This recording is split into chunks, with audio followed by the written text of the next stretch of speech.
Assalamualaikum warahmatullahi wabarakatuh. Selamat pagi anak-anak kelas 6. Apa kabarnya hari ini? Semoga kalian semua berada dalam keadaan sehat walafiat.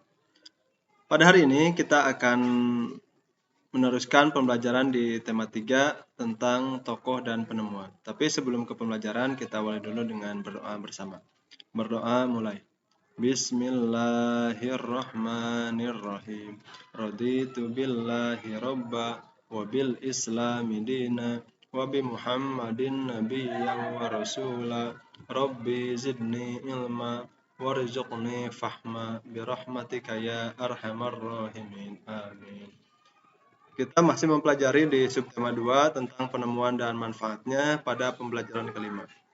Tahukah kamu bahwasannya hari ini atau sekarang ini sudah masuk pada era revolusi industri 4.0 ya, di mana komputer itu sudah menjadi sesuatu yang bukan barang mahal lagi, bukan menjadi barang yang aneh lagi, tetapi sudah menjadi kebutuhan dari masyarakat ya. Sudah menjadi sesuatu yang selalu berdampingan dengan kehidupan masyarakat. Nah, siapakah penemu komputer? Nah, ada yang sudah tahu? Nah, ayo kita pelajari tentang penemuan komputer. Silakan baca di halaman 98 pada buku tema 3 ya, buku siswa. Charles Babbage mengubah dunia dengan komputernya. Charles Babbage adalah seorang ahli matematika. Beliaulah penggagas utama dalam penemuan komputer mesin penghitung yang ia temukan tahun 1791 sampai 1871 adalah kalkulator otomatis pertama. Babbage terkenal dengan julukan Bapak Komputer. Beliau lahir pada 26 Desember 1792. Mengeluhkan sistem perhitungan yang mengandalkan tabel matematika sehingga kerap terjadi kesalahan.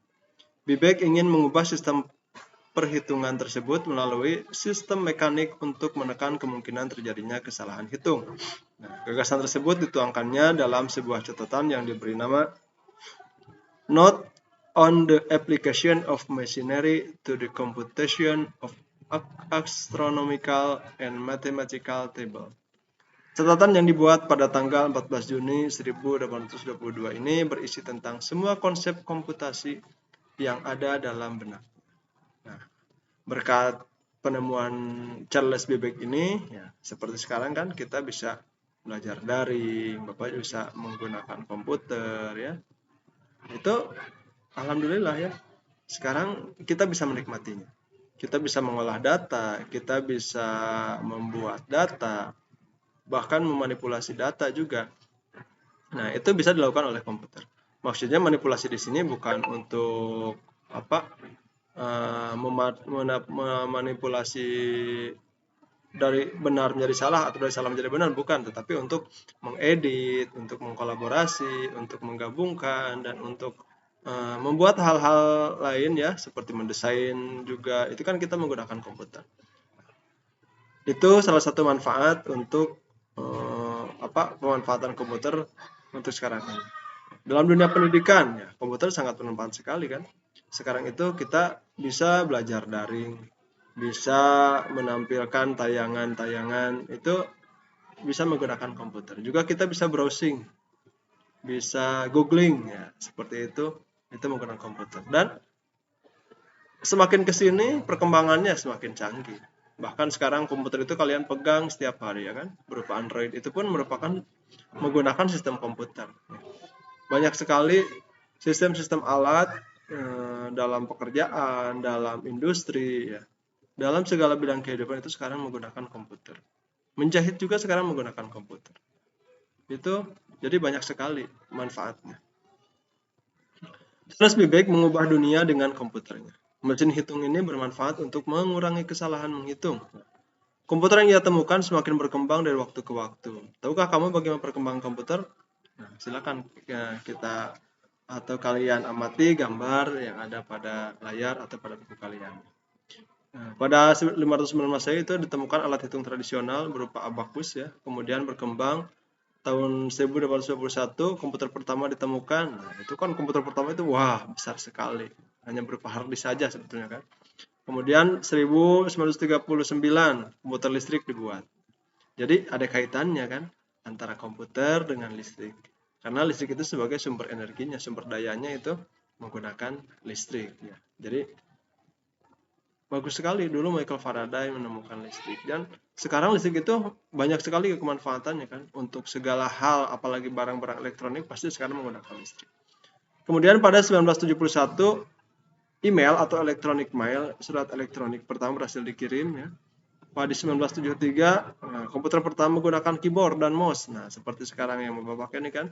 Nah, itu ditemukan. Kemudian 1975 komputer dengan harga terjangkau untuk rumahan atau home komputer itu diciptakan, dan 1983 mulai dikenalkan dengan internet, jaringan global diciptakan.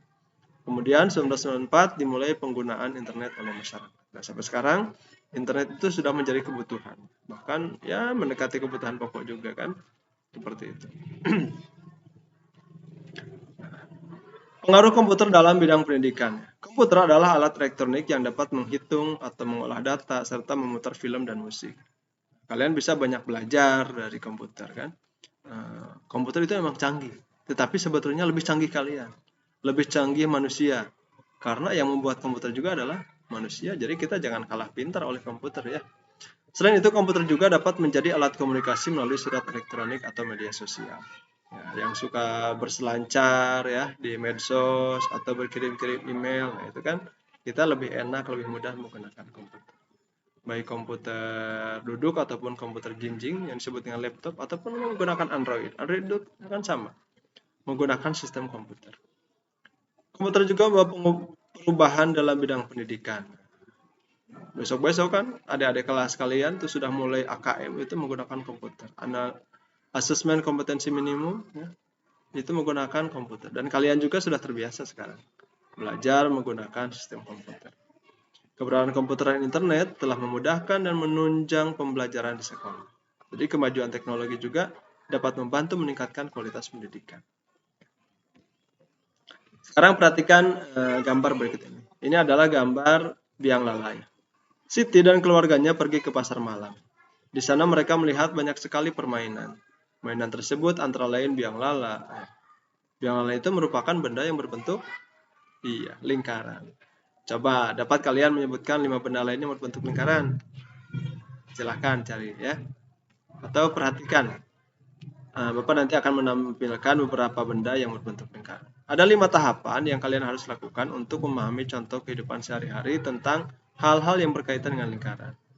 Kelima langkah tersebut adalah kalian bisa mengamati, kemudian kalian menanya, menalar, mencoba, dan mengkomunikasikan. Coba perhatikan gambar dan bacaan berikutnya. Gambar yang pertama itu ada hula hoop, kemudian kedua roda, yang ketiga ada jam dinding, yang keempat biang lala. Itu semuanya berbentuk lingkaran.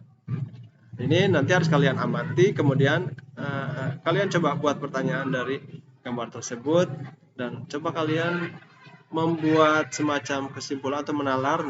Hula hoop itu bisa kita ibaratkan sebagai apa kalau pada lingkaran. Kemudian roda, kemudian ada jari-jarinya, ada permukaan jam dinding, ada biang lala. Nah, itu sebagai apa ya. Kemudian nih ada lagi gambar alat musik ya. Sebutkan nama-nama benda berikut ini. Ada ada rebana, ada simbal, kemudian ada tamborin. Ini cara mainkannya bagaimana? Beda-beda kan? Nah, tetapi yang kita bahas ini bukan cara mainkannya, tapi bentuknya. Bentuknya itu adalah lingkaran. Ya. Rebana itu kita bisa melihat, kalau misalkan mau membuat rebana kita membutuhkan kulit berapa banyak ya, seberapa luas. Nah, berarti itu kan bisa dipakai untuk misalkan menghitung luasnya kulit untuk membuat rebana. Kemudian pada simbal juga itu menggunakan logamnya berapa ya luasnya. Pada tamborin kira-kira keliling lingkarannya itu yang warna hijaunya itu berapa, kita bisa menghitung. Nah, apa yang dimaksud dengan lingkaran? Ada yang tahu? Iya. Lingkaran merupakan kumpulan titik-titik pada bidang datar yang jaraknya sama terhadap suatu titik tertentu. Jadi nih ada ini kan garis di luar nih. Jaraknya itu kalau diambil dari tengah itu selalu sama. Nah, itu yang disebut dengan lingkaran. Kumpulan titik-titik ini kan garis itu merupakan kumpulan titik-titik. Ya, garisnya jadinya melengkung. Kemudian ada jari-jari. Nih, dari P ini titik pusat ke garis ini kan. Jari-jari adalah segmen garis yang menghubungkan titik pusat dengan suatu titik pada lingkaran. Dari titik pusat ke titik pada lingkaran. Itu disebut jari-jari. Ada lagi busur. Busur adalah garis lengkung bagian tertutup pada lingkaran. Dari sini. Busur. Atau ini. Garis lengkung. Garis lengkung bagian tertutup pada lingkaran. Kemudian tali busur merupakan segmen garis yang ujung-ujungnya pada lingkaran. Ininya tali busur. TB. Kemudian ada diameter. Diameter merupakan tali busur yang melalui pusat lingkaran. Nah, kalau pas di tengah-tengah melalui titik pusat itu namanya diameter. Diameter ini membagi lingkaran menjadi dua bagian sama besar, yaitu atau panjangnya diameter itu sama dengan 2 kali jari-jari. Ada lagi apotema. Apotema merupakan garis terpendek antara tali busur dan pusat lingkaran. Ini apotema. Antara tali busur dengan pusat lingkaran. Ini apotema, jaraknya. Atau bisa kalau kita tarik garis ya, garis terpendek antara tali busur dan pusat lingkaran. Kemudian keliling. Keliling merupakan busur terpanjang pada lingkaran. Kalau berputar, nah gitu kan, satu putaran itu namanya keliling. Kalau busur tadi cukup seperti itu. Ya. Itu busur, kalau keliling satu putaran.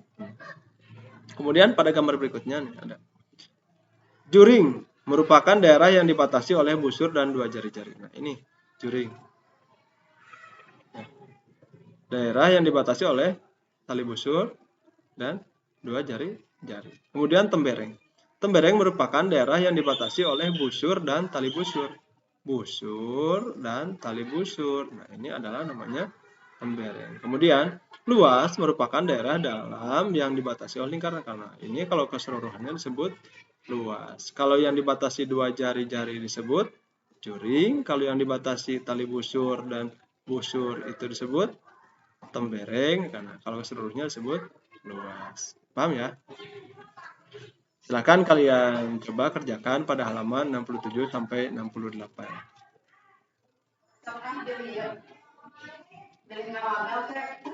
Kita akhiri dulu ya pembelajaran kita hari ini. Nanti akses soal evaluasinya pada bagian deskripsi.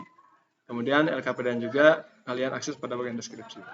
Sampai di sini dulu pembelajaran kita hari ini. Wabillahi taufiq wal hidayah. Wassalamualaikum warahmatullahi wabarakatuh.